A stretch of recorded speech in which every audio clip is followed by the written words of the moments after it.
چنانچہ یہی وجہ تھی کہ میری بے اعتنائی نے اسے منہ زور گوڑی بنا دیا۔ ایک دن تو خد ہی ہو گئی۔ اس وقت تایا دکان پر تھے، میں ان کے لیے روٹی لینے آیا تھا، تائی بھی پڑوس میں گئی ہوئی تھی اور رانی گھر پر اکیلی تھی۔ میں اپنی بھی روٹی دکان پر ہی لے کر جاتا، تایا کے ساتھ کھایا کرتا۔ موقع تنہائی ملتے ہی رانی میرے گلے کو آ گئی۔ وے شوکے ظالمہ، تو مجھ سے اتنا کھچا کھچا کیوں رکھتا ہے؟ دیکھ میں تیرے لیے کتنی بے چین رہتی ہوں اور تو ہے کہ… رانی یہ کیا حرکت ہے؟ پرے ہٹ جا۔ میں نے اسے جھڑک کر خود سے دور کیا۔ وہ مجھے اپنائیت بھری نگاہوں سے تکنے لگی، پھر دانسا توبہ شکن انگڑائی لے کر ایک ادائے دلربا انداز میں بولی، شوکے تو مجھ سے دور کیوں بھاگتا ہے؟ کیا میں جوان نہیں، خوبصورت نہیں؟ دیکھ پورے گرائے کے منڈے مجھ پر مرتے ہیں اور میں صرف تجھ پہ مرتی ہوں۔ اتنا بے مروت کیوں بنتا ہے؟ ہم دونوں کوئی غیر تھوڑی ہی ہیں، عنقریب ہماری شادی بھی ہونے والی ہے۔ میں اس کی شادی والی بات پر پریشان سا ہو گیا اور بے اختیار میرے دل کی بات مارے بوکھلاہٹ کی زبان پر آ گئی۔ میں نے نہیں کرنی شادی وادی تجھ سے، یہ خیال دل سے نکال دے۔ میری بات پر اس کا کھلے کا کھلا چہرہ یکدم بجھ کے رہ گیا۔ پھر وہ دوسرے ہی لمحے ٹھٹ کر بولی، دیکھ لے مجھ سے شادی نہ کر کے تو نقصان اٹھائے گا۔ مثلاً؟ میں نے تنزیہ مسکراہٹ کے ساتھ پوچھا۔ میری بیبے کو تو جانتا ہی ہے، وہ تو تجھے کب سے گھر داماد بنانے کے خواب دیکھ رہی ہے۔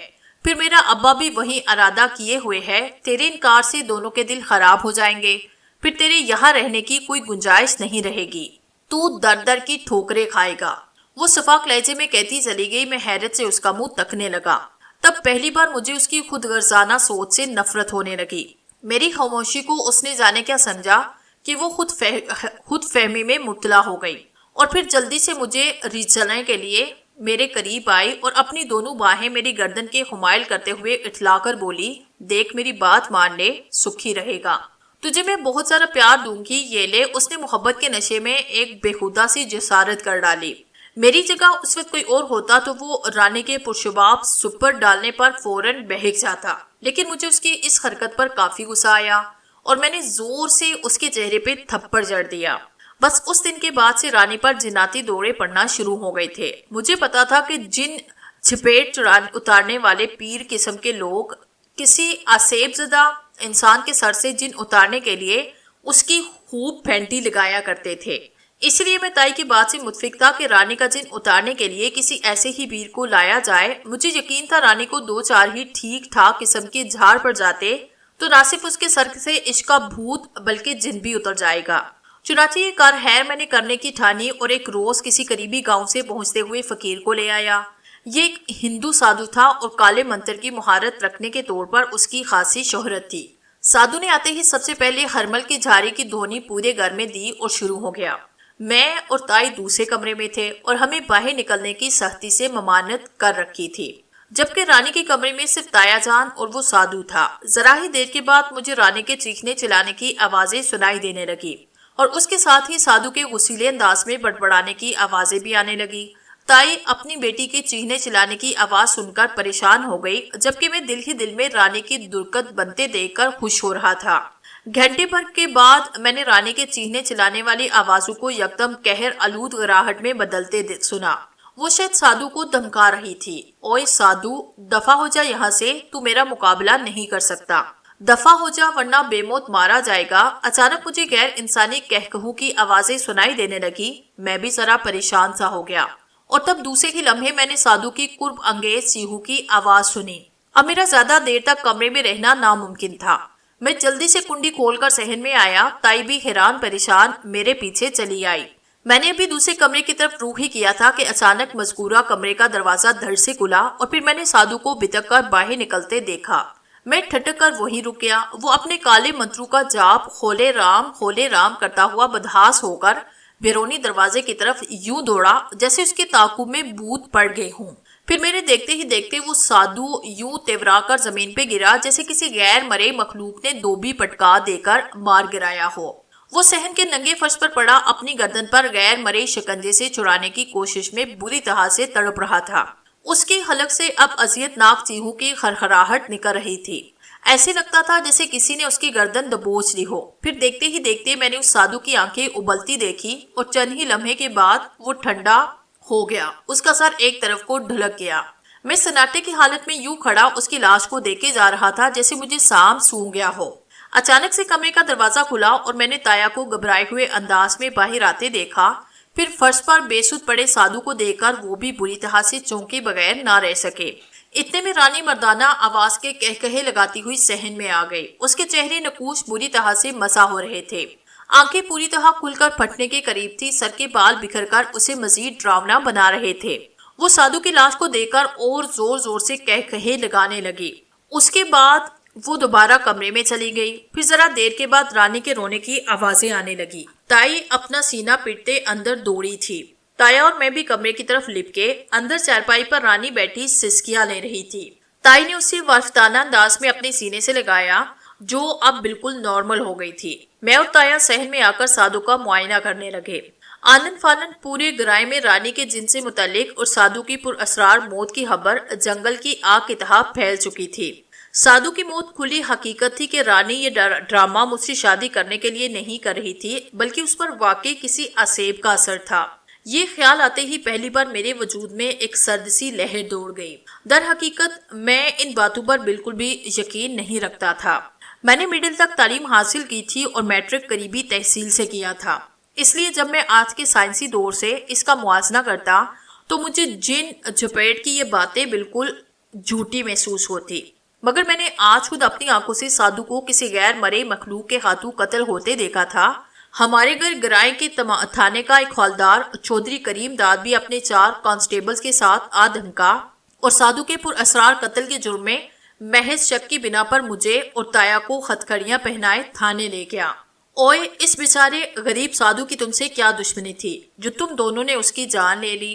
حوالدار چودھری کریم داد نے موٹے سیاہ رول کو ہمارے سامنے لہراتے ہوئے کرک دار لہجے میں پوچھا۔ چودھری صاحب یہ آپ کیا کہہ رہے ہو؟ بلا ہماری اس سادو سے کیا دشمنی؟ اسے تو ہم اپنی بیٹی رانی کا عصیب اتارنے کے لیے گھر لائے تھے۔ تایا جان نے حیرت امیز پریشانی سے کہا۔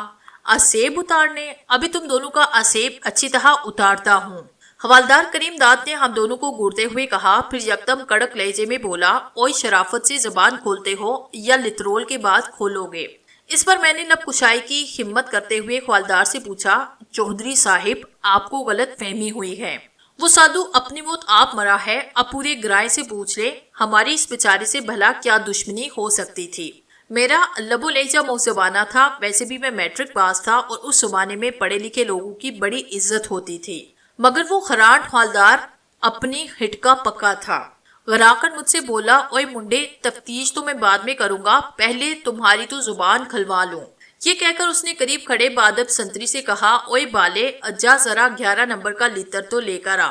ٹھیک ہے حوالدار صاحب، اگر یہ بات ہے تو پہلے ہمیں شہر کی عدالت میں پیش کیا جائے، میں یہ ذلت بالکل برداشت نہیں کروں گا۔ میری زو مینی دھمکی نے اثر دکھایا اور وہ کچھ سوچنے پر مجبور ہو گیا۔ اتنے میں سنتری ایک چمڑے کا سیاہ دار سام کے پھن والا چوتا لتر اٹھا لایا۔ ان دونوں کو لو کر دو، حوالدار نے تہمکانہ انداز میں کہا۔ سردست اتنا ہی کافی ہے، لہٰذا میں بھی خاموش رہا۔ تایا جان کی پورے گرائے میں عزت تھی۔ جب گاؤں والوں کو اکبر خان یعنی کہ تایا کی بلا جواز گرفتاری کا پتہ چلا تو پورا گاؤں ہماری ضمانت دینے کے لیے تھانے امڑ آیا۔ ان میں گاؤں کا نمبردار چودھری حیات محمد بھی تھا۔ اب تو حوالدار کے پاس ہمیں چھوڑنے کے سوا کوئی چارہ نہ تھا۔ یہی نہیں بلکہ متوفی سادو کی بیوی اور اس کا سسر جونا داس نے بھی اس بات کا اقرار کیا کہ اکبر خان اور میں بے گناہ ہیں، انہیں ہم سے یا سادو سے کوئی دشمنی نہ تھی، وہ اپنی موت آپ مرا، لہٰذا حوالدار کریم داد کو اب ہمیں چھوڑتے ہی بنے۔ یوں میں اور تایا گھر لوٹ آئے، مگر سادو کی پر اسرار موت کے بعد سے گھر کا چین رخصت ہو چکا تھا۔ اس بار تو میں بھی یہ سوچنے پر مجبور ہو گیا کہ کیا واقعی رانی کو کسی جن جپیٹ کا سایہ تو نہ تھا؟ کم از کم سادو کی آنکھوں میں دیکھی موت سے تو یہی پتا چلتا تھا۔ رانی اب بھلی چنگی ہو گئی تھی، مگر کچھ خبر نہ تھی کہ پھر کب اس پر دوبارہ جناتی دورہ پڑنے والا تھا۔ اب تو سادو کی پر اسرار موت کے بعد سے تو تایا جان میں بھی یہ ہمت نہیں تھی کہ وہ اپنی بیٹی کا جن اتارنے کے لیے کسی دوسرے عامر کو گھر لے کر آئے۔ تاہم انہوں نے رانی کو سختی سے یہ ہدایت کر دی تھی کہ وہ ہر وقت باوضو رہے اور نماز کی پابندی کرے۔ اس طرح رانی کے دوروں میں ذرا کمی واقع ہونے لگی تھی۔ ایک دن عجیب واقعہ ہوا اور یہ عجیب واقعہ خود میرے ساتھ ہوا تھا۔ میں نے ایک روز رات میں عجیب ڈراونا خواب دیکھا۔ کیا دیکھتا ہوں کہ خواب میں ایک ویران کھنڈر کے وسط میں کھڑا ہوں۔ پورا کھنڈر طلسماتی چاندنی میں نہایا ہوا ہے۔ پھر اچانک مجھے اس ویران اور پر اسرار چاندنی میں نہائے ہوئے کھنڈر کی بوسیدہ در و دیوار سے گنجیلی آواز سنائی دیتی ہے۔ میں دہشت زدہ ہو کر سر پر دوڑتا ہوں۔ پورے کھنڈر کی فضا میں عجیب سا ارتعاش طاری تھا۔ میں اندھا دھند دوڑے جا رہا تھا مگر کھنڈر کی حدود تھی کہ ختم ہونے کا نام نہیں لے رہی تھی۔ پھر اچانک سے میری آنکھ کھل گئی۔ جاڑو کے ٹھٹھراتے ہوئے موسم میں میرا پورا وجود پسینے سے شرابور تھا اور میں اپنے کمرے کی چارپائی پر بیٹھا لمبے لمبے سانس لے رہا تھا۔ میرا دل زور زور سے دھڑک رہا تھا جیسے ابھی سینے کا پنجر توڑ کر باہر آن گرے گا۔ بہرحال میں نے اسے ایک بھیانک سپنے سے محمول کیا، اس کا کوئی خاص اثر نہ لیا۔ مگر اگلے دن پھر دوبارہ میں نے وہی ایک جیسا خواب دیکھا تو مجھے تشویش لاحق ہونے لگی۔ پھر تو جیسے ہر دوسرے تیسرے دن تواتر کے ساتھ مجھے ڈراؤنا خواب دکھائی دیتا رہا۔ میں ہمیشہ کی طرح جاگ پڑتا اور میری وہی حالت ہو جاتی، یعنی میرا پورا بدن پسینے سے شرابور اور پھولی ہوئی سانسیں۔ مجھے خدشہ لاحق ہونے لگا کہ اگر یہی حالت میری رہی تو کہیں خدا نہ خواستہ میرا ہارٹ اٹیک فیل نہ ہو جائے۔ ایک مصیبت تو یہ تھی کہ میں اس کا ذکر تایا تائی سے بھی نہیں کر سکتا تھا کیونکہ وہ پہلے کی رانی کی وجہ سے پریشان تھے۔ ایسے میں اپنے خواب کے بارے میں انہیں بتا کر مزید پریشان نہیں کرنا چاہتا تھا۔ اب میں نے اس کا حل خود نکالنے کا تہیہ کیا۔ اس رات مجھے دوبارہ وہی خواب آیا۔ اس بار میں نے ذرا ہمت سے کام لینے کی ٹھانی۔ خواب میں حسب معمول میں نے خود کو اس پر اسرار چاندنی میں نہائے کھنڈر میں پایا۔ میں نے اس پر بھاگنے کی کوشش نہ کی، دل مضبوط کیے وہیں کھڑا رہا۔ میری 400 کھنڈر کی سوگوار ویرانی طاری تھی۔ میں حیرت اور خوف کی ملی جلی کیفیات میں کھڑا سحر زدہ چاروں طرف دیکھ رہا تھا۔ دفتن وہی ہوا، کھنڈر کی دم بہت سی فضا میں دوبارہ ارتعاش ابھرا، مگر میں نے تہیہ کر رکھا تھا کہ یہ اگر خواب ہے تو خواب ہی رہے گا، مجھے کوئی گھسن نہیں پہنچ سکتی، پھر کیوں نہ اس کا بیت معلوم کر کے ہی رہوں۔ تب پھر رفتہ رفتہ کھنڈر کی گونج کم ہونے لگی اور پھر خرسو گہرا سناٹا چھا گیا۔ اچانک میں نے اپنے دائیں جانب ایک سایہ دیکھا جو ایک مدھم اور تاریک کوٹھی نما کمرے سے نمودار ہوا تھا۔ وہ ذرا قریب آیا تو میں اسے دیکھ کر بری طرح ٹھٹھرا گیا۔ وہ ایک حسین و جمیل دوشیزہ تھی۔ میں اس کے حسن کی تابناکی میں اپنے ارد گرد سے بالکل غافل سا ہونے لگا۔ اس کا چہرہ سوگوار تھا۔ وہ میری طرف چند ثانیے اداس آنکھوں سے تکتی رہی، پھر اس کے بعد وہ دوبارہ واپس اندر کوٹھی میں چلی گئی۔ میرے قدم مکانتی انداز میں خود بخود اس کے پیچھے اٹھتے چلے گئے اور پھر میں بھی اندر داخل ہو گیا۔ اندر مدھم چاندنی چھٹکی ہوئی تھی۔ میں دیوانوں کی طرح اس حسین و جمیل اور نازک اندام دوشیزہ کو تلاش کرنے لگا، مگر مجھے وہ کہیں نظر نہ آئی۔ دفعتاً مجھے کسی ویران گوشے سے نسوانی سسکیوں کی آوازیں آنے لگی۔ میرے قدم بے اختیار آوازوں کے سمت اڑتے چلے گئے اور میں سال خوردہ سی ٹوٹی ہوئی دیوار سے دوسری طرف آیا تو سامنے ایک چھوٹے سے سنگی چبوترے پر میں نے اس لڑکی کو گھٹنے سمیٹے سر دیے سسکتے پایا۔ میں اس کے قریب بڑھا اور آہستہ سے اس کا سر اوپر اٹھایا تو میں چونک پڑا۔ اس کا حسین چہرہ آنسو سے تر تھا۔ اس پریوش اپسرا کو اس قدر غمگین پا کر میرا دل کٹ کے رہ گیا اور بالآخر میں نے اس سے ملائمت آمیز حلاوت سے پوچھا، اے حسین پری، تو کون ہے اور تجھے کیا غم ہے؟ اس نے غمگین نگاہوں سے میری طرف دیکھا، پھر اس کے تراشیدہ یاقوتی ہونٹوں میں لرزراہٹ سی ابھری۔ تم یہاں سے چلے جاؤ ورنہ تم بھی۔ اس کے لہجے میں ہلکا ہلکا انجانا سا خوف تھا۔ میں بھی ڈر گیا۔ بولا، نہیں، پہلے مجھے بتاؤ تم کون ہو اور اس ویرانے میں کیا کر رہی ہو؟ میرے پرزور استفسار پر اس نے خاموشی اختیار کی، تب پھر اچانک میرے کانوں سے ایک تیز خراٹے کی آواز ٹکرائی۔ یہ آواز میرے عقب سے ابھری تھی۔ میں نے چونک کر اپنے عقب میں دیکھا تو جی جان سے سرتپا لرز اٹھا۔ وہ ایک غیر انسانی مخلوق تھی جس کا پورا جسم ریچھ جیسا تھا اور چہرہ، اس قدر ڈراؤنا چہرہ میں نے اپنی زندگی میں نہیں دیکھا تھا تو ایک انسانی چہرہ مگر انتہائی خوفناک۔ اس کی پیشانی پہ صرف ایک آنکھ تھی، نتنوں کی جگہ 2 غار ایسے سوراخ تھے، باقی تو سارے جسم پر جھجھرے نما بال تھے، جبکہ سر اس کا بالکل گنجا تھا۔ اس کی اکلوتی آنکھ میں جیسے خون اترا ہوا تھا۔ باچوں سے 2 لمبے لمبے نوکیلے دان جھانک رہے تھے۔ وہ کوئی چوپایا جانور تھا جو کہ ادھورا انسان تھا۔ لڑکی نے ایک خوفزدہ سی چیخ ماری اور وہ غیر انسانی خوفناک مخلوق اپنی اکلوتی پرنگاہ آنکھ سے مجھے گورتی ہوئی میرے قریب آنے لگی۔ اس کی زبان سانپ کی طرح 2 شاخیں دائیں بائیں لپا لپا رہی تھی۔ میں خود اتنا دہشت زدہ ہو کر رہ گیا تھا کہ مجھے اس حسین دوشیزہ کا بھی خیال نہ رہا اور اٹھ کر بھاگ کھڑا ہوا۔ میں نے عقب میں دیکھنے کی بھی جرات نہ کی۔ مجھے اپنے عقب میں تیز گھراہٹوں کی آوازیں سنائی دینے لگی، مگر میں رکا نہیں۔ بدسور کھنڈر کی بوسیدہ منڈیرے پھلانگتا ہوا سر پر دوڑنے لگا۔ پھر ایک مقام پر اچانک میرا پاؤں رپٹ گیا اور میرے حلق سے بے اختیار مضطربانہ چیخ بلند ہو گئی۔ میں یہ دعا مانگ رہا تھا کہ جلدی میرا خواب ٹوٹے اور اس ڈراؤنے منظر سے میری جان چھوٹے، مگر میرے گرنے کے باوجود ایسا نہ ہوا۔ مجھے کوہنی میں زمہ آیا تھا جس کی جلن آمیز ٹیسے مجھے صاف محسوس ہو رہی تھی۔ میں نے اپنی کوہنی پر ہاتھ رکھا اور ہمت کر کے اٹھا ہی تھا کہ اچانک میرے عقب میں وہی غیر انسانی مخلوق نمودار ہوئی اور اس نے بھیانک چنگار مار کر مجھ پہ چھلانگ لگائی۔ بے اختیار میرے حلق سے دہشت زدہ چیخ خارج ہوئی اور پھر میری آنکھ کھل گئی۔ میں اپنے کمرے کی چارپائی پر اٹھ بیٹھا تھا۔ ہمیشہ کی طرح میرا پورا بدن کانپ رہا تھا اور میں پسینے میں نہایا ہوا تھا۔ دل جیسے وحشیانہ انداز میں سائیں سائیں کرتی کم پٹیوں میں دھڑک رہا تھا۔ میں نے چند ثانیے گہری گہری سانس لے کر اپنی لرزہ بردام کیفیت پر قابو پانے کی کوشش کی۔ خدا کا شکر کیا کہ میرا وہ بھیانک خواب ٹوٹ چکا تھا۔ اچانک مجھے اپنے دائیں کوہنی میں دکھن سی محسوس ہوئی۔ میں نے بے اختیار اپنی آستین اوپر سرکائی تو میں سن ہو کر رہ گیا۔ میری کوہنی میں زخم بدسور موجود تھا۔ میرے پورے بدن میں خوف کی ایک سرد لہر دوڑ گئی تھی۔ وہ ساری رات میں سو نہ پایا تھا۔ مجھے اچھی طرح یاد تھا کہ اس سے پہلے میری کوہنی میں کوئی زخم نہ تھا۔ یہ زخم مجھے خواب میں نظر آنے والے اس پر اسرار کھنڈر میں آیا تھا جب اس حسین دوشیزہ سے گفتگو کے دوران ایک غیر انسانی مخلوق سے ڈر کر میں بھاگا تھا اور گر پڑا تھا۔ خواب کی وہ بھیانک منظر اب تک میرے ذہن میں چکرا رہے تھے۔ اس حسین لڑکی کا چہرہ تو بار بار میری چشم تصور میں آ رہا تھا، مجھے عجیب طرح کی بے چینی میں مبتلا کیے ہوئے تھا۔ کیسی عجیب بات تھی، کہاں تو میں اس خواب سے بیزار ہو چکا تھا، مگر اب میرے دل میں دوبارہ اس خواب کو دیکھنے کی خواہش پیدا ہو رہی تھی۔ یہ صرف اور صرف اس حسین دوشیزہ کا دوبارہ دیدار کرنے کی وجہ سے تھا۔ اس کی منموہنی مگر اداس صورت بھلائے نہیں بھول رہی تھی اور دل میں ایک تڑپ، ایک بے چینی، ایک بے نام سا جذبہ ابھرنے لگا تھا۔ اس دن کے بعد تو میری کیفیت کافی عجیب سی ہو گئی تھی۔ اس روز میں سارا دن کھویا کھویا سا رہا تھا۔ رانی کی پر اسرار بیماری کی طرف بھی میرا خیال نہیں گیا تھا۔ یہ اس دن کا ذکر تھا۔ میرا دکان میں آج جیب نہیں لگ رہا تھا۔ یوں تو میں ہی اکثر دکان میں رہتا تھا، مگر کبھی کبھی تایا جان بھی آ جایا کرتے تھے، لیکن آج کل رانی کی حالت کے پیش نظر انہوں نے عرصے سے دکان پر قدم نہیں رکھا تھا۔ شام کو 7 بجے دکان بند کر دیا کرتا تھا میں۔ آج میں نے 1 گھنٹہ پہلے ہی دکان بند کر دی۔ گھر جانے کی بجائے یوں ہی پاس کی ندی کی طرف نکل پڑا۔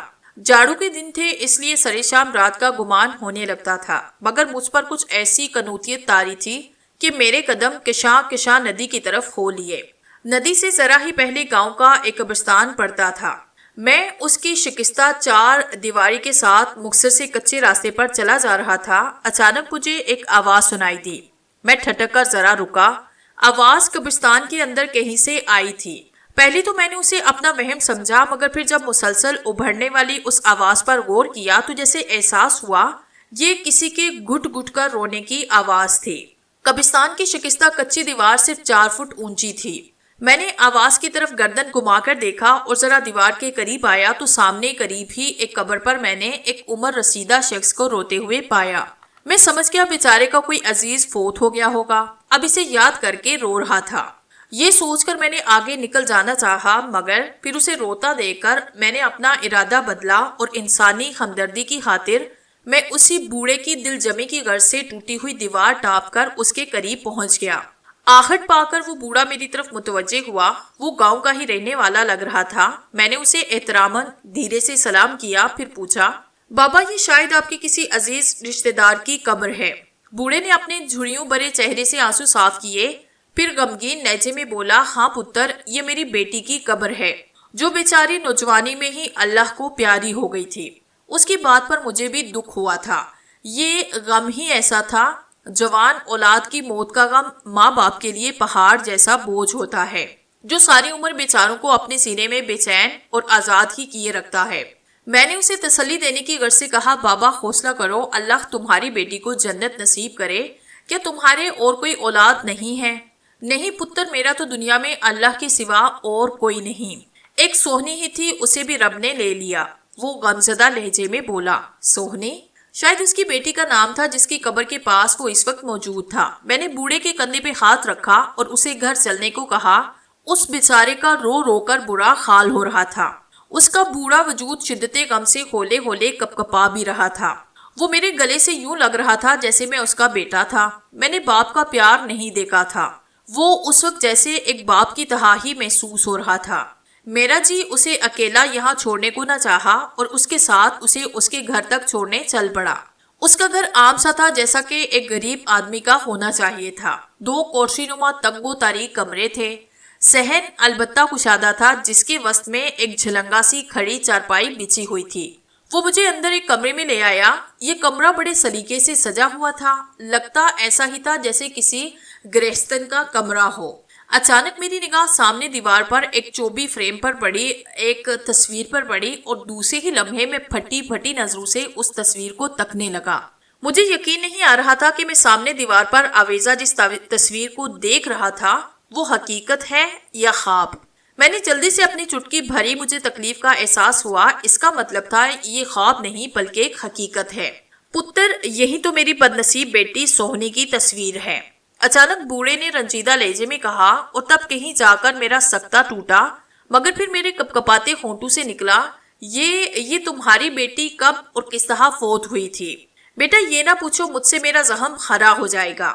وہ پھر سے رونے لگا۔ میں نے اسے معذرت چاہی اور ایک بار پھر آگے بڑھ کر تصویر کو غور سے دیکھا۔ بالکل وہی ناک نقشہ تھا، وہی بڑی بڑی سیاہ جیل سی آنکھیں، بیضوی سرخ و سفید چہرہ، ریشمی اور گنہرے بال، ستواں ناک اور سراہی دار گردن۔ وہی لڑکی تھی یہ جو میں نے خواب میں اس پر اسرار کھنڈر میں دیکھی تھی۔ یا اللہ، یہ کیا پر اسرار چکر تھا، یہ کیا ماجرا تھا؟ کہیں میں پاگل نہ ہو جاؤں۔ میں نے بابا سے اس کا نام پوچھا، اس نے احمد دین بتایا۔ میں پھر وہاں سے سیدھا گھر آ گیا۔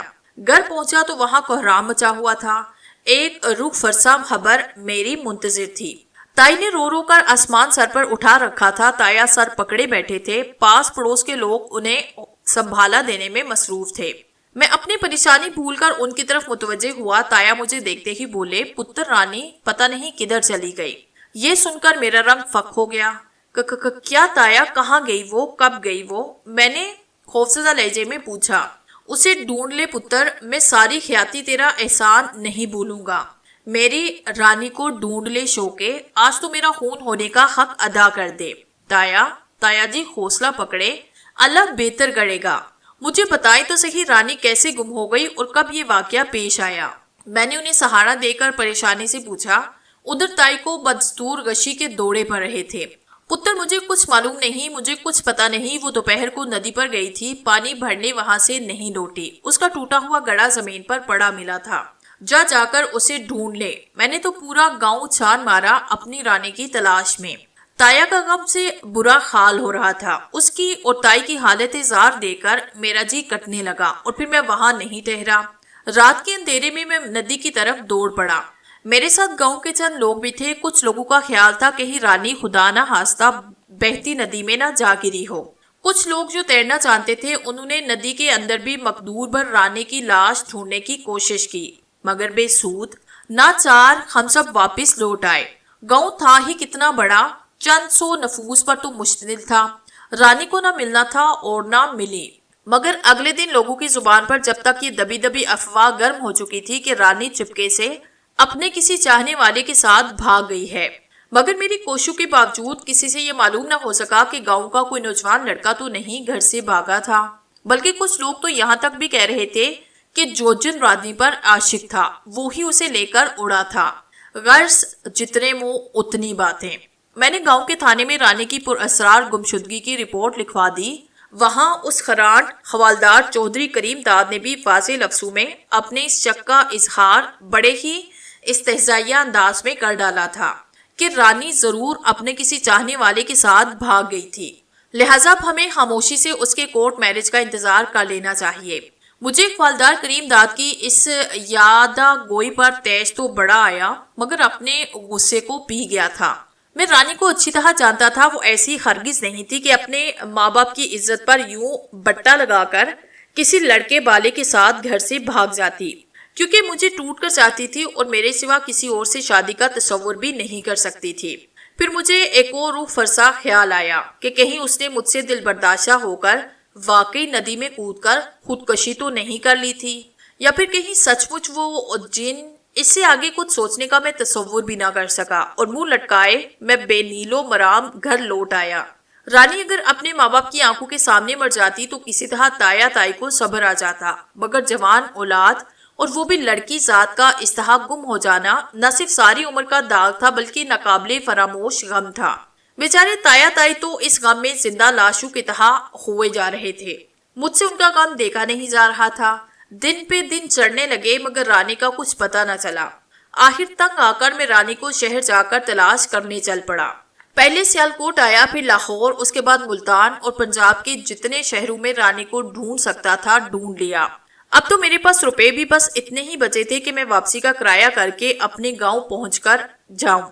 5 گرائیں کا مطلب 5 گاؤں کا مجموعہ تھا۔ میں نے اور تایا نے آس پاس کے گاؤں بھی تلاش کر ڈالے تھے مگر رانی کو جانے آسمان نگل گیا تھا یا زمین کھا گئی تھی، اس کا کچھ بھی پتہ نہ چلا۔ رانی کی یوں اچانک اور پر اسرار گمشدگی کا مجھے دلی رنج تھا۔ آخر کو وہ میرے ساتھ ہی کھیل کود کر جوان ہوئی تھی، اگرچہ اس کی طرف کبھی میں نے ان نظروں سے نہیں دیکھا تھا جن نگاہوں سے وہ مجھے دیکھتی تھی، مگر پھر بھی وہ رشتے میں میرے تایا زاد بہن تھی اور میرا بہت خیال رکھا کرتی تھی۔ اس کی نٹکٹ طبیعت، اس کی شوخ و شنگ باتیں، اس کی شرارتیں سب مجھے یاد آ رہی تھی۔ ایک ثانیہ کو تو مجھے یوں بھی لگتا جیسے میں بھی واقعی اس سے محبت کرتا تھا۔ اب وہ مجھ سے بچھڑی تھی تو احساس ہو رہا تھا، مگر یہ احساس زیادہ دیر تک قائم نہ رہ سکا اور جلد ہی ایک بار پھر اس کھنڈر والی حسین دوشیزہ کا دل آویز سراپا میرے دل و دماغ پر سوار ہو گیا۔ ساتھ ہی مجھے اس بات پر غم آمیز حیرت بھی ہو رہی تھی کہ آخر یہ کون سا پر اسرار چکر تھا۔ اس بوڑھے کی بیٹی سوہنی کی مشابہت حیرت انگیز طور پر خواب میں اس پر اسرار کھنڈر میں نظر آنے والی حسین دوشیزہ سے کس قدر ملتی تھی۔ اگر سوہنی مر چکی تھی تو پھر وہ کھنڈر والی لڑکی کون تھی؟ ایک روز رات کو میں نے پھر وہی پر اسرار خواب دیکھا۔ حسب معمول میں اس کھنڈر میں موجود تھا۔ اس بار ایک عجیب بات ہوئی تھی۔ میرے دل میں خوف کی ذرا بھی رمق پیدا نہیں ہوئی بلکہ میری بے چین نظریں اس حسین دوشیزہ کو تلاش کر رہی تھی۔ آج کھنڈر میں چاندنی کم اور تاریکی زیادہ چھائی ہوئی تھی۔ اچانک مجھے اس غیر انسانی جانور نما مخلوق کا خیال تو میرے پورے وجود میں خوف کی لہر سرایت کر گئی۔ ہر سو گہری ویرانی اور سکوت چھایا ہوا تھا۔ وہ لڑکی مجھے جس مقام پر ملی تھی وہ یہاں سے دور نہ تھا۔ یہ بڑی عجیب بات تھی کہ میں خواب دیکھ رہا تھا اور مجھے معلوم تھا کہ میں خواب میں ہوں، شاید اس لیے یہ سوچ کر میں نے اس مقام کی طرف قدم بڑھا دیے جہاں وہ اداس سی ماہ جمال بیٹھی رو رہی تھی، اور بعد میں اس جانور نما ہیبت ناک مخلوق نے مجھ پر وحشیانہ گراہٹ کے ساتھ حملہ کر ڈالا تھا۔ خواب تو خواب ہے، اگر اس بھیانک درندہ نما غیر انسانی مخلوق نے مجھ پہ حملہ بھی کیا تو میرا خواب خود ہی ٹوٹ جائے گا۔ میں اس شکستہ اور اجار کوٹھی نما کمرے کے جب نزدیک پہنچا تو مان مجھے اندر سے اس پری جمال کی سسکیاں لینے کی آوازیں سنائی دی۔ میرے دل کی دھڑکنیں بے ترتیب ہونے لگی اور میرے اندر بے اختیار اس کے شوق دیدار کی خواہش ابھری۔ پھر میں رکے بغیر اندر داخل ہوا۔ اس بار وہ مجھے اپنے بالکل قریب سامنے ہی کھڑی مل گئی۔ وہ شکستہ انداز میں ایک ٹوٹے ہوئے ستون سے لگی کھڑی آنکھیں موندے سسک رہی تھی۔ میں ایک لمحے کو مبہوت سا کھڑا اسے تکنے لگا۔ بالکل وہی چہرہ تھا، میں نے دل میں سوچا۔ یہ وہی چہرہ تھا جس کی تصویر میں نے اس غمزدہ بوڑھے کے گھر میں دیکھی تھی۔ میں نے دل میں سوچا کہ کہیں یہ پر اسرار حسین دوشیزہ اس بوڑھے کی بیٹی سوہنی تو نہیں تھی، مگر یہ کیسے ہو سکتا تھا؟ وہ تو مر چکی تھی۔ پھر یہ حسینہ کون تھی؟ میں نے بہرحال پہلے ہی سے تہیہ کر رکھا تھا کہ اس پر اسرار دوشیزہ سے اس کے بارے میں پوچھ کر رہوں گا، چنانچہ میں اس کے قریب بڑھا۔ میرے قدموں کی چاپ سن کر اس نے غمزدہ سی نگاہوں سے میری طرف دیکھا، پھر چونک کر بولی، تم پھر یہاں آ گئے؟ ہاں اے اپسرا، تو نے میرے دل کا چین لوٹ لیا ہے۔ آج تجھے بتانا ہوگا کہ تو کون ہے، تیرا نام کیا ہے اور تو اس ویران اور اجار کھنڈر میں یوں تنہا کیوں رہتی ہے؟ میں نے بے قراری سے کہا اور تنوینی انداز میں اس کے ذرا اور قریب آیا۔ اس نے میری طرف عجیب سی نگاہوں سے دیکھا، اس کے یاقوتی لبوں پہ خاموش سی جنبش ابھری، پھر بولی، اے نوجوان، میرے بارے میں جان کر کیا کرو گے؟ میں تو ایک بد نصیب لڑکی ہوں جو اپنے آپ سے بچھڑ کر اور اپنے اپنوں سے بچھڑ کر یہاں آ گئی ہوں۔ میں یہی تو پوچھنا چاہتا ہوں، اے ماہ پری، تو اپنوں سے کیوں کر بچھری؟ کس نے تیری جیسی حسین اور معصوم لڑکی پر ظلم کیا؟ تیرے اپنے کون تھے دیکھو خدا کے لیے اس پر اسرار راز سے پردہ ہٹا دو، نہیں تو میں پاگل ہو جاؤں گا۔ میں نے دکھ اور قرب کے انتہائی احساس تلے سے اس سے فریاد کر کے پوچھا، اچھا اگر تم سننا چاہتے ہو تو سنو۔ مان وہ فیصلہ کن قطعیت سے بولی اور میں پورے اشتیاق کے ساتھ ہمتن گوش ہوا۔ میں ایک پنج گرائی نامی گاؤں کی رہنے والی لڑکی ہوں اور بابا موسیٰ کی اکلوتی بیٹی سوہنی ہوں۔ اس نے جیسے ہی اتنا بتایا میرا دل جیسے دھڑکنا بھول گیا، میرا شبہ یقین میں بدل گیا۔ یہ اس بوڑھے بد نصیب کی بیٹی سوہنی تھی جس کی قبر پر وہ مجھے روتے ہوئے ملا تھا۔ یا اللہ، یہ کیا ماجرا تھا؟ اچانک میری سماعتوں سے تیز سنگار کی آواز ٹکرائی، میں بری طرح دہل گیا۔ یہ اسی غیر انسانی مخلوق کی آواز تھی جسے میں یہاں پہلے بھی دیکھ چکا تھا۔ اس کی چنگار کی آواز پر سوہنی کی دلکش آنکھوں میں خوف کے سائے سمٹ آئے اور اپنی کتھا بلا کر مجھ سے متوحش لہجے میں بولی، تم چلے جاؤ ورنہ وہ جگدوش تمہیں بھی مار ڈالے گا۔ ابھی اس نے اتنا ہی کہا تھا کہ مجھے بد کی آواز سنائی دی۔ خود میں بھی دہل گیا۔ جگدوش شاید اس خوفناک غیر انسانی مخلوق کا نام تھا، مگر میرا دل سوہنی کو اکیلا چھوڑ کر نہیں جانا چاہتا تھا۔ میں اسے بتانا چاہتا تھا کہ میں اس کے باپ سے ملا ہوں اور وہ اسے یاد کر کے روتا رہتا ہے۔ سوہنی، چل تو بھی میرے ساتھ۔ میں نے بے قراری سے اس کا ہاتھ پکڑا۔ بد کی آواز لمحہ بہ لمحہ قریب آتی جا رہی تھی۔ سوہنی میری بات پر پریشان ہوئی اور بولی، تم چلے جاؤ، میں تمہارے ساتھ کہیں نہیں جا سکتی۔ نہیں، آج میں یہ راز جانے بغیر نہیں جاؤں گا کہ یہ پر اسرار خواب صرف مجھے ہی کیوں نظر آتا ہے۔ ضرور کوئی ایسی بات ہے جو صرف اور صرف تم ہی جانتی ہو۔ میرے قطعیت بھرے لہجے نے اسے کچھ سوچنے پہ مجبور کیا۔ پھر وہ بولی، یہ ناممکن ہے، نہ میں تمہارے ساتھ کہیں جا سکتی ہوں، نہ تم مجھے حاصل کر سکتے ہو۔ مگر سوہنی، میں تو تیرے بغیر مر جاؤں گا۔ تجھے حاصل کرنا تو اب میری زندگی کی سب سے بڑی خواہش بن چکی ہے۔ میں جذبات سے لبریز ہو کر بولا اور میرے لہجے کی شدت اور تڑپ دیکھ کر سوہنی کے مسلح چہرے پر حیرت ناک اداسی طاری ہو گئی۔ یہ حقیقت تھی کہ میں اس پر بری طرح فریفتہ ہو گیا تھا اور مر مٹنے کی حد تک اسے چاہنے لگا تھا۔ پتہ ہے سوہنی، وہ میں تیرے باپ سے بھی ملا تھا، میں نے اسے اچانک بتایا۔ وہ چونک کر خوشی سے میری طرف تکنے لگی۔ ہاں سوہنی، وہ بیچارہ تیری قبر پر کھڑا رو رہا تھا، پھر مجھے جب اپنے گھر لے گیا تو تیرے کمرے میں دیوار پر لگی تیری تصویریں دکھا کر بولا کہ یہ میری بیٹی کی تصویر ہے۔ میری بات پر سوہنی بری طرح چونکی، پھر اس کے چہرے پر شدید نفرت کے آثار ابھرے۔ میری قبر؟ یہ یقیناً اس کمینے جگدوش کی سازش ہوگی۔ وہ غصے سے دانت پیس کر بولی۔ سازش؟ کیسی سازش سوہنی؟ کیا وہ بوڑھا تیرا باپ نہیں تھا اور وہ قبر تیری نہیں تھی؟ میں نے الجھن آمیز لہجے میں پوچھا۔ وہ میرا بدنصیب باپ ہی ہے جس سے تم ملے تھے۔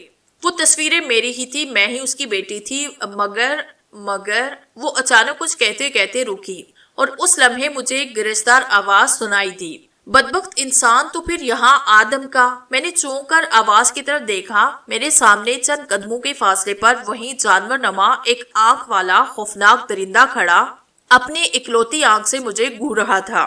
اس پر مجھے اس سے ذرا بھی خوف نہ آیا۔ جواباً میں بھی اس کی ایک آنکھ کی طرف گھورتے ہوئے بولا، میں یہاں خود نہیں آتا۔ تو یہ شرارت یقیناً اس بڈھے کمال شاہ کی ہوگی۔ دیکھ لوں گا میں اسے بھی اچھی طرح۔ میرا نام بھی جگدوش ہے۔ وہ ایک آنکھ والا جگدوش غصے سے دانت پیس کر بولا، پھر اپنی پچھلی ٹانگوں پر بیٹھ گیا۔ میں سمجھ گیا کہ وہ میرا خواب توڑنے کے لیے اب مجھ پر چھلانگ لگانے والا تھا، اس لیے میں فوراً ہی محتاط ہو گیا۔ پھر جیسے ہی اس نے ایک دل دہلا دینے والی چنگار کے ساتھ مجھ پر جست لگائی، میں یکدم جھکائی دے کر ایک طرف ہو گیا۔ وہ اپنی چھلانگ میں دور جا پڑا، مگر میں جیسے ہی پڑے سرکا تو میرا پاؤں ایک پتھر سے رپٹ گیا۔ ایک شکستہ دیوار کے نوکیلے سرے سے میرا سر ٹکرایا۔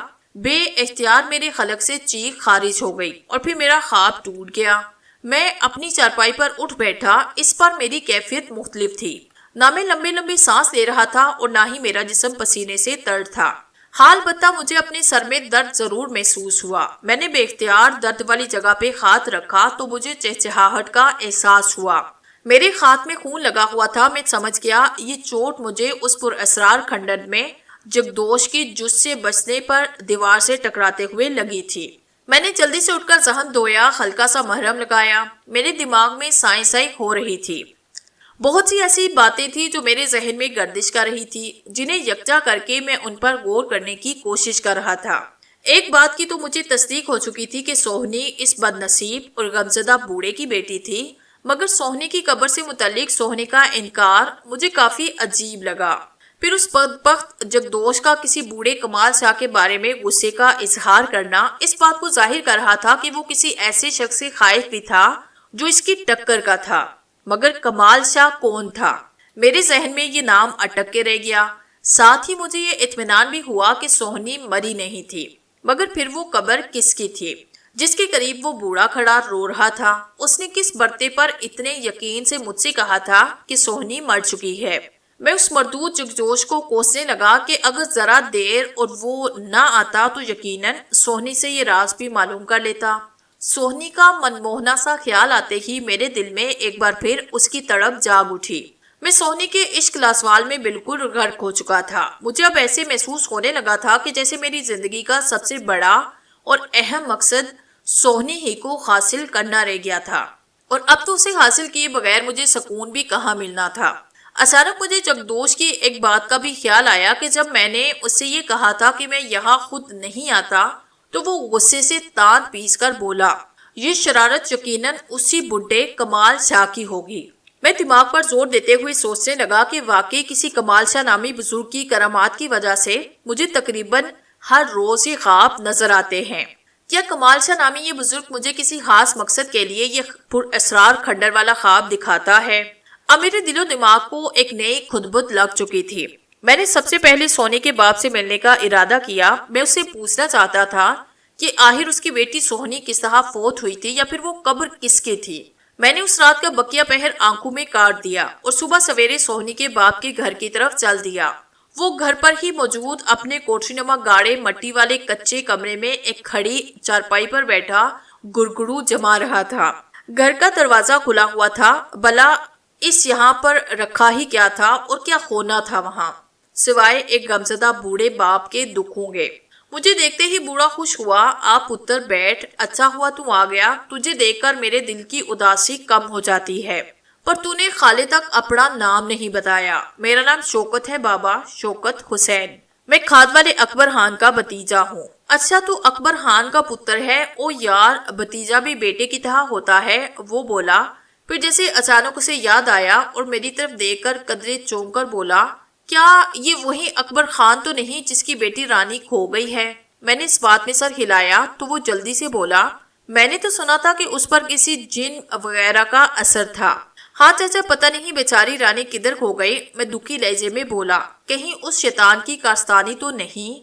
اچانک بوڑھے نے خود کلامیہ انداز میں قدرے تشویش سے کہا تو میں نے چونک کر پوچھا، چاچا تم کس شیطان کی بات کر رہے ہو؟ کس کی کارستانی ہے یہ؟ میرے اچانک مستفسر ہونے پر وہ یکدم گھبرایا اور آئیں بائیں سائیں کرتے ہوئے جلدی سے بولا، نہیں کاکا، بس ایسے ہی زبان پھسل گئی تھی۔ نہیں چچا، تو نے بھی ایک شیطان کا ذکر کیا تھا، مجھے بتا میری رانی کو کس نے غائب کیا ہے؟ میں نے اصرار کیا تو اس کی جھڑیوں پر بڑے چہرے پر ہلکے سے خوف کے تاثرات رقصہ ہو گئے۔ میرا دل جانے کیوں بے تہا دھڑکنے لگا۔ پھر اسے طویل پرسوچ خاموش میں مسترک پا کر میں نے دوبارہ کہا، چچا مجھے بتانا یہ کس کی کارستانی ہے؟ دیکھ، پھر میں بھی تجھے ایک بات بتاؤں گا تیری بیٹی سوہنی کے بارے میں۔ میں نے اسے بولنے پر اکسانے کی خاطر ایسا کہا تھا، مگر میری بات سن کر وہ عجیب سے لہجے میں بولا، اب میں اپنی سوہنی کے بارے میں کچھ سن کر کیا کروں گا؟ وہ تو بیچاری اس دنیا میں رہی نہیں۔ چچا، اگر میں تجھے کہوں کہ میں تیری بیٹی سوہنی سے روز ملتا ہوں تو؟ میں نے جیسے دھماکہ کیا۔ بوڑھے کا مرجھایا ہوا چہرہ متغیر سا ہوا، پھر غیر یقینی نظروں سے میری طرف دیکھ کر بولا، یہ تو کیا کہہ رہا ہے؟ تو سوہنی سے بلا کیسے ملتا ہے؟ وہ تو بیچاری مر چکی ہے۔ نہیں چچا، میں خود سوہنی سے ملا ہوں۔ اس نے خود مجھ سے کہا تھا کہ میرے بابا کو بتانا یہ بات کہ میں مری نہیں، زندہ ہوں اور ایک شیطان کی قید میں ہوں۔ میں نے کہا تو بوڑھے کا یکدم چہرہ کھل اٹھا، مگر پھر دوسرے ہی لمحے وہ غیر یقینی لہجے میں بولا، مگر یہ کیسے ہو سکتا ہے؟ میں نے تو خود ان بوڑھے ہاتھوں سے اس کی لاش قبر میں اتاری تھی، یہ جھوٹ ہے، تو مجھ سے جھوٹ بول رہا ہے۔ نہیں چچا، میں سچ کہہ رہا ہوں، میری بات کا یقین کر، میں نے پرجوش اعتماد سے اس سے کہا، اور پھر دھیرے دھیرے اسے اپنے بار بار ایک ہی پر اسرار خواب کے بارے میں بتانے لگا۔ وہ میری رام کہانی سن کر ایک لمحے کو دم بخود سا رہ گیا، پھر اگلے ہی لمحے اس کے جھری دار چہرے پر دیدنی مسرت کے آثار ابھرے۔ دفتن بے قراری سے بولا، مجھے اب یقین آ گیا، تو بالکل صحیح کہہ رہا ہے پتر، تو بالکل ٹھیک کہہ رہا ہے، مگر پھر وہ کون تھی جسے میں نے قبر میں اتارا تھا؟ یہی بات تو مجھے تجھ سے پوچھنا ہے چچا۔ اب تو مجھے بتا کہ کیا سونی کو تو نے اپنی آنکھوں کے سامنے مرتے دیکھا تھا؟ مگر اس سے پہلے یہ بتائے گا کہ ابھی تھوڑی دیر پہلے کس شیطان کی بات کر رہا تھا؟ میں نے پرزور لہجے میں اسے یاد دلایا تو وہ جلدی سے بولا، پتر میں تجھے شروع سے ساری تفصیل بتاتا ہوں کہ سوہنی کا کن حالات میں انتقال ہوا تھا، اس شیطان مردود کا ذکر بھی اس میں آئے گا، پھر تو خود ہی میری بات سمجھ جائے گا۔ لے اب سن۔ وہ چند ثانیے سانس لینے کے لیے رکا، میں دھڑکتے دل کے ساتھ ہمتن گوش ہوا، پھر وہ بتانے لگا، شوکے پتر، وہ جاڑو کے ٹھٹھرتے ہوئے دن تھے، میری دی سوہنی میرا بڑا خیال رکھتی تھی۔ اس کی ماں کا انتقال اس کے بچپن میں ہی ہو گیا تھا۔ میں نے دوسری شادی اس غرض سے نہ کی کہ کہیں وہ بیچاری سوتیلی ماں کو قبول نہ کرے یا وہ اس کی بے اتنائی اور ظلم کا شکار نہ ہو سکے۔ بہرحال سوہنی کو میں نے باپ کے ساتھ ساتھ ماں کا پیار دینے کی بھی کوشش کی تھی۔ وہ جوان ہوئی تو مجھے اس کی شادی کی فکر ستانے لگی اور وہ شادی کے نام سے گھبراتی تھی۔ اس کی وجہ یہ ہے کہ وہ جانتی تھی شادی کے بعد میں اکیلا رہ جاؤں گا، مگر اس کی شادی تو بہرحال کرنا ہی تھی۔ خیر، ایک دن بہت دھواں بارش ہو رہی تھی، وہ رات کا وقت تھا۔ سوہنی کو میں نے اپنے کمرے میں ہی دوسری چارپائی پر سلا لیا تھا، جو بیچاری ڈرتی بھی تو بہت تھی۔ اچانک باہر دروازے پر دستک ہوئی، مجھے حیرت ہوئی کہ آخر اس قدر برستی ہوئی طوفانی رات میں بھلا کون آ گیا تھا، مگر پھر یہ سوچ کر کہ کہیں بیچارہ کوئی مسافر نہ ہو، میں نے اس کی مدد کرنے کی خاطر دروازہ کھولنے کا ارادہ کر لیا۔ بابا دروازہ مت کھولو، مجھے ڈر لگ رہا ہے، پتہ نہیں باہر کون ہے، سوہنی نے خوفزدہ سے لہجے میں کہا تو اس کا باپ مسکرا کر بولا، نی جھلیے، اپنے بابا کے ہوتے ہوئے کیوں ڈرتی ہے؟ مجھے دیکھ تو لینے دے باہر کون ہے، بیچارہ کوئی مسافر ہوگا۔